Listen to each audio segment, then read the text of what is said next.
Well, hey Colts, how are ya? I hope that you're having a great day. It's Mrs. Hladun here, and I'm going to do a little reading from The Secret Garden.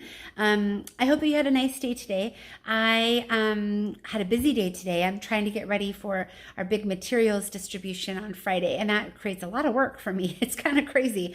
The teachers are doing a ton of work too, but I have a lot of organization to do. So, anyways, that's what I was busy doing today.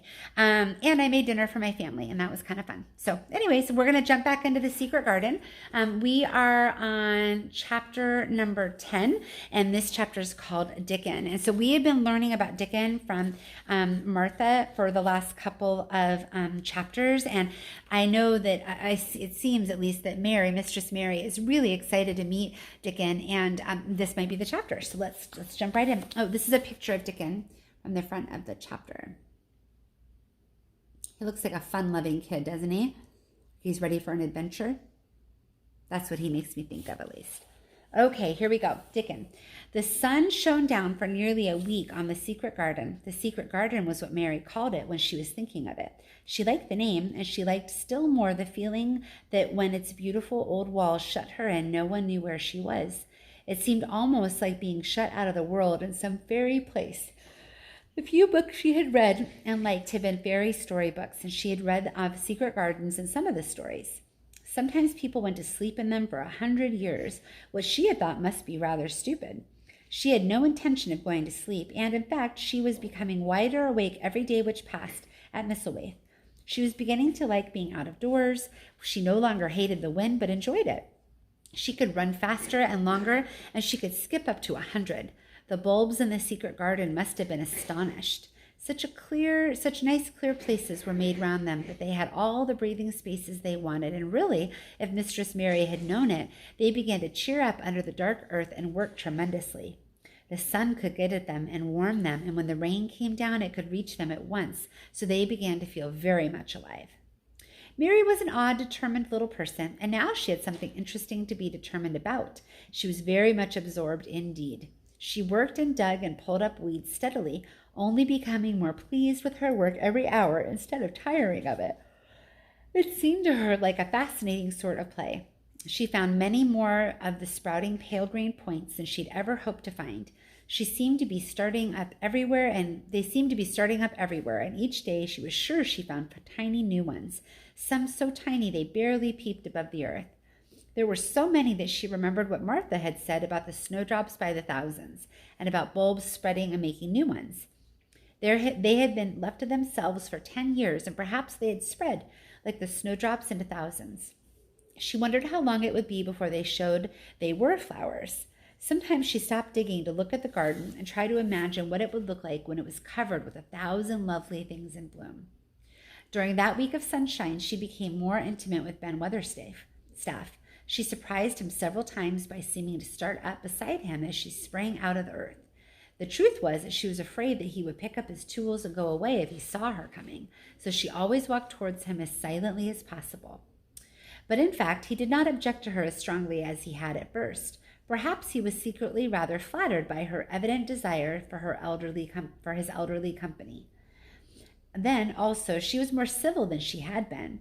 He did not know when she first saw him. She spoke to him as if she would have spoken to a native, and had not known that a cross, sturdy old Yorkshire man was not accustomed to salaam to his masters, and to be merely commanded by them to do things. "Thou'rt like a robin," he said to her one morning when he lifted his head and saw her standing by him. "I never know when I shall see thee, or which side thou shalt come from." "He's friends with me now," said Mary. "That's like him," snapped Ben Weatherstaff, making up to the woman folk just for vanity and flightiness. "There's nothing he wouldn't do for the sake of showing off and flirting his tail feathers. He's full of pride as an egg's full of meat." He very seldom talked much, and sometimes did not even answer Mary's questions except by a grunt. But this morning he said more than usual. He stood up and rested one hobnailed boot to the top of his spade while he looked her over. "How long's thou been here?" he jerked out. "I think it's been about a month," she answered. "Thou's beginning to do Misselthwaite credit," he said. "That's a bit of fatter than that was not quite so yeller. Thou look as though a young plucked crow when you first came into this garden. Thinks I to myself I never set eyes on an uglier, sour-faced young'un. Mary was not vain, and she had never thought much about her looks. She was not greatly disturbed. I know I'm fatter, she said. My stockings are getting tighter. They used to make wrinkles. There's the robin, Ben Weatherstaff. There indeed was the robin, and she thought he looked nicer than ever. His red waistcoat was glossy as satin, and he flirted his wings and tail and tilted his head and hopped about with all sorts of lively graces. He seemed determined to make Ben Weatherstaff admire him, but Ben was sarcastic. Aye, there's the art, he said. Thou can put up with me for a bit sometimes when thou's got no one better.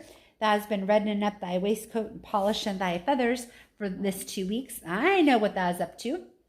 Thou's courting some bold young madam somewhere, telling thy lies to her about being the finest cock robin on Missel Moor and ready to fight all the rest of 'em.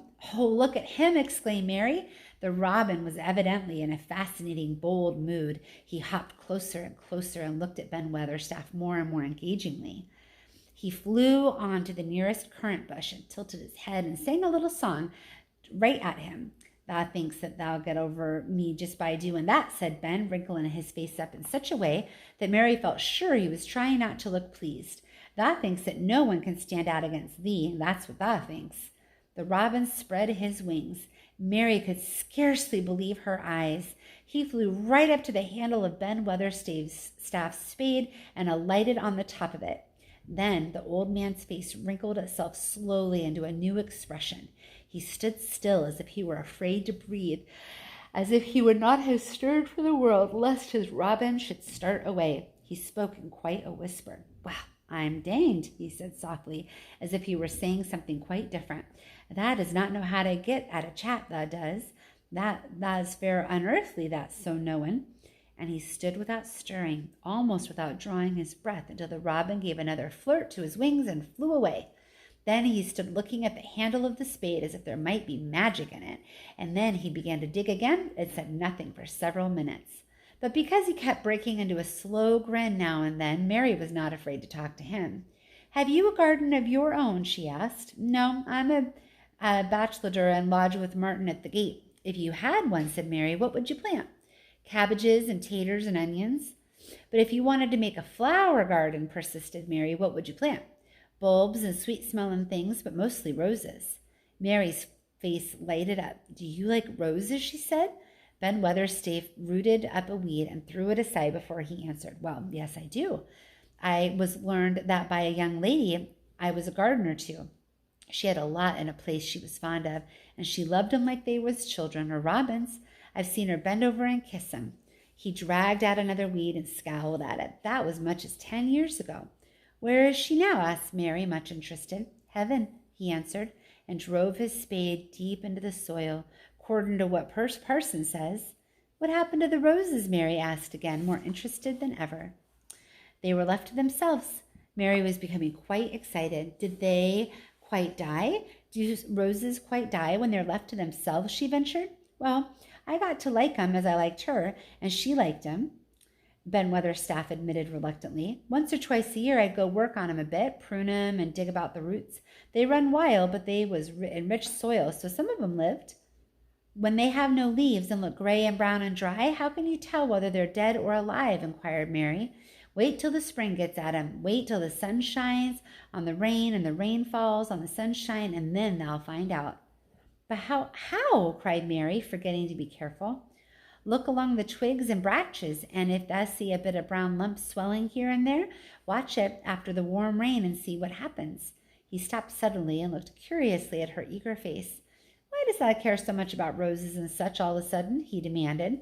Mistress Mary felt her face grow hot. She was almost afraid to answer. I want to play that I have a garden of my own, she stammered. There's nothing for me to do. I have nothing and no one. Well, said Ben Weatherstaff slowly as he watched her. That's true. That hasn't. He said it in such an odd way that Mary wondered if he was actually a little sorry for her. She had never felt sorry for herself. She'd only felt tired and cross because she disliked people and things so much. But now the world seemed to be changing and getting nicer. If no one found out about her secret garden, she should enjoy herself always. She stayed with him for about 10 or 15 minutes longer and asked him as many questions as she dared. He answered every one of them in his queer grunting way, and he did not seem really cross, and did not pick up his spade and leave her. He said something about roses just as she was going away, and it reminded her of the ones he said he'd been fond of. "Do you go see those other roses now?" she asked. "Oh, not then this year. My rheumatics is maybe too stiff in the joints." He said it in his grumbling voice, and then quite suddenly he seemed to get angry with her, though she didn't know why he should. "Now look here," he said sharply, "don't thou ask so many questions. Thou art the worst wench for asking questions I've ever come across. Get thee gone and play thee. I've done talking for today." And he said it so crossly that she knew that it was not the least use staying for another minute. She went skipping slowly down the outside walk, thinking him over and saying to herself that, queer as it was, here was another person whom she liked in spite of his crossness. She liked old Ben Weatherstaff. Yes, she did like him. She always wanted to try and make him talk to her. Also, she began to believe that he knew everything in the world about flowers. So I'm going to pause here because we still have quite a bit to go, and we've already been reading for about 12 minutes. So I'm going to pause, and we'll pick this up tomorrow where we left off. I hope you enjoyed it. Oh, and I wanted to tell you something about birds. The other day, my husband was watering our grass because we put down some new seed in the backyard.